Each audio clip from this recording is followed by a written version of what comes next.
Welcome back to the Hal Sparks radio program, Mega Worldwide. Welcome back. So, all right, I made a couple of promises, and this is really going to aggravate the maggots, the GOP. None of the Republicans that are elected are going to talk about this at all. But the Biden administration is refilling the strategic oil reserve of the oil that they used to affect the market during, for the earlier part of this year, where per barrel, the Biden administration sold those barrels of oil at $93 a barrel. They are now buying the oil back to refill the strategic reserve at $72 a barrel, meaning that they are refilling the oil reserves back to where they were, and they are making a profit on it. Yeah, that's right. The Biden administration not only helped American consumers and drivers throughout this artificial spike in oil prices and gas prices that we all had to deal with because of Russia's invasion of Ukraine and because of the Saudis manipulating our electorate leading up to the midterm, which they were open about. Not only is he doing that, not only did he actually do the job of the presidency, which they all pretended to hate, but they would have done the exact same thing if it had been them in office, but he's making a profit on the entire thing. That's right, ladies and gentlemen, if I may. U.S. Department of Energy announced Friday a plan to add oil back to the Strategic Petroleum Reserve after a historically large release undertaken by the Biden administration. After the prices went to $120, the plan represents an opportunity to secure a good deal for Americans by repurchasing oil at a lower price than the 96 per barrel average, the price it was sold for. Currently, oil is going for somewhere between $72 and $77 a barrel. Basically, they wait for it to drop near 72 on any given day, and then they just buy a chunk of it. They pull Dan Aykroyd and Eddie Murphy. They just wait till it drops and going, buying WTI crude at 72, and then everybody just throws paper at them. That's what they're doing. They're doing it every day, and it's aggravating the Saudis, and it's angering the maggots, and it is really infuriating the Rep MTGs, because by the time they have it basically up to where it was before, the price of oil is going to continue to go down over the next few months because of demand destruction and the slowing of the Chinese economy and all kinds of other factors. And because of that, we're going to be back up to the levels that we were at. And the Biden administration in the spring will be able to announce the profit they turned on the oil in the strategic reserve that they are now using as part of discretionary funds to pay for some big Democratic priority, which is going to be so aggravating. Which, by the way, will also turn a profit for the U.S. government. Like, it's so fun. Now, what's the other thing?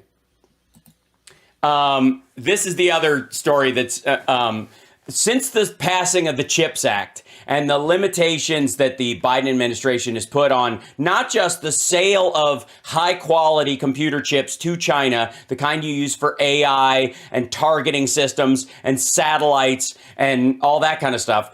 Not just those, but the machines that make those chips in the first place. The idea that the spread between the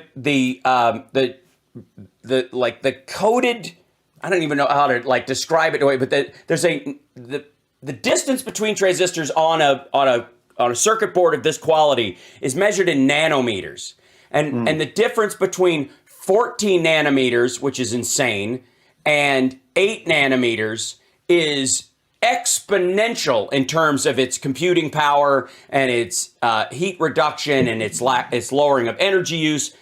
The ones that the United States has and that TSMC, the Taiwanese company, have, and that a company in the Netherlands also has, are 4 nanometers. They are the kind that you need for quantum computing. China's highest level ones, which they have not made themselves, they have purchased, are between 14 and 18 nanometers, and they don't always work. They're the kind of chips you find in toys. They're the kind of chips you find they're Pringles not cans? Huh? In what? Pringles cans? No.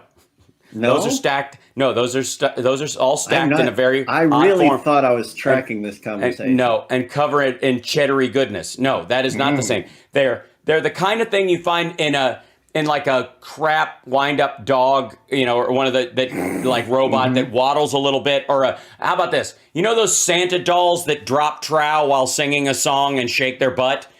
That's the 14 nanometer chip quality. Just so you know, all right? Okay. Once you get into the 4 nanometer stuff, these are the computers of the future. This is the kind of stuff you get ChatGPT from, and all the AI that we're seeing starting to grow everywhere. And China's being denied those things because they are using them for military purposes. All their companies are half owned by the government. There's all sorts of reasons why on a national security level, it makes no sense for any country in the world to just let them have this and go, we're just going to do this to make cars and GPS satellites and stuff, when they are absolutely not. It's all being used for military uses. It's just like giving it to North Korea at this point. It's silly. And the big deal is that with the CHIPS Act and the Biden administration, deciding to do this year, the question was, could you get the other countries that are crucial to this online to participate in this as well? It doesn't do us any good if we're the only country denying them this, if, say, the Netherlands, who makes some of these machines, is still selling them to China, right? Well, guess what? China's isolation from the global semiconductor ecosystem is almost complete. In a matter of weeks, Japan and the Netherlands are expected to join the U.S. in its construction of a silicon fence around the nation. Parallels with the Cold War and the Soviet bloc being cut off from the West provide hints as to the struggles Beijing will face in coming decades. Governments in Tokyo and Amsterdam are set to announce they'll adopt at least some of the measures the U.S. has already implemented to cut China off from the supply of semiconductor manufacturing equipment. Bloomberg News reported on Tuesday. That means chip makers in the world's second largest economy will need to beg, borrow, or steal technology if they have any chance of narrowing a wide gap between the U.S., Taiwan, and South Korea.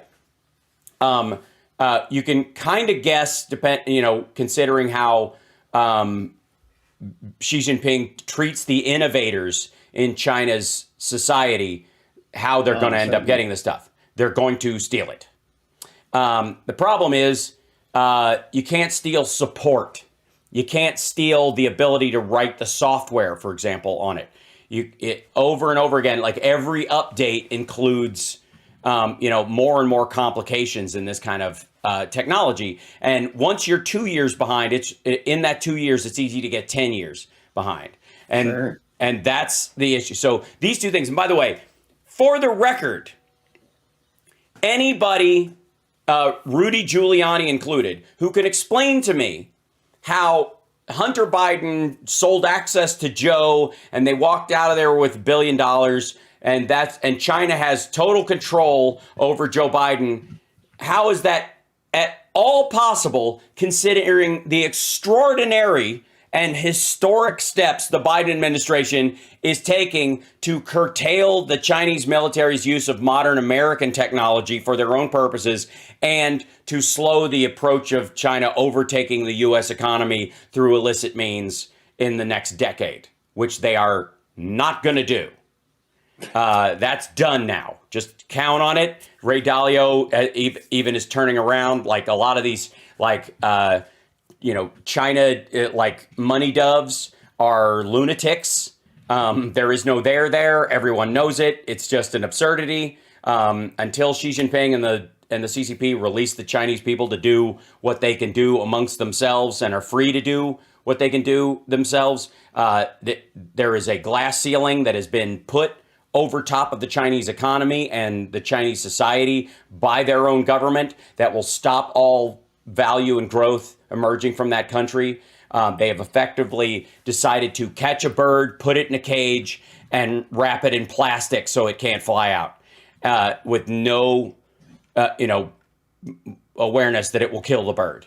Like this is the state of affairs currently. It's horrible, and the United States, it would doom ourselves to allow them access to the level of AI technology that's available currently, much less the stuff that's coming in the future.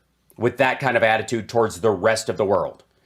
Don't get me started on Han supremacy. So it's a scary notion that this even has to happen, but it is. I liked the first movie of the Han supremacy. Was it? Yeah. No, that was The Wrath of Khan Supremacy that you were thinking. Oh, okay, I got you. Han! All right, so, yeah. So those two things alone should aggravate the maggots to no end.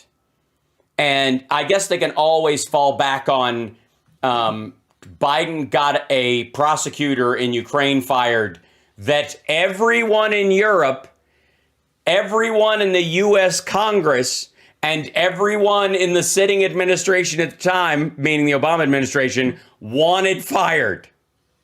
Dude made it happen, bragged about it on stage in front of a live audience, and Rudy Giuliani is still playing that clip on Twitter thinking he discovered like a hot mic moment. Like, I've yet to, and P.S., in the context of all that, Donald Trump hired Paul Manafort to be his campaign chairman, and Paul Manafort was responsible directly for the deaths of Euromaidan protesters being shot on purpose. And Trump was aware of it at the time. I don't want to, it's just nonsense. When we come back, a little more of the Twitter files nonsense. And then, of course, in the next hour, Philip Bittner will be joining us from Ukraine to discuss the constant change that is happening there. The ground is starting to harden. The battles are continuing. And this is an ongoing endeavor between our two countries. We'll be back right after this. I was at 11:30.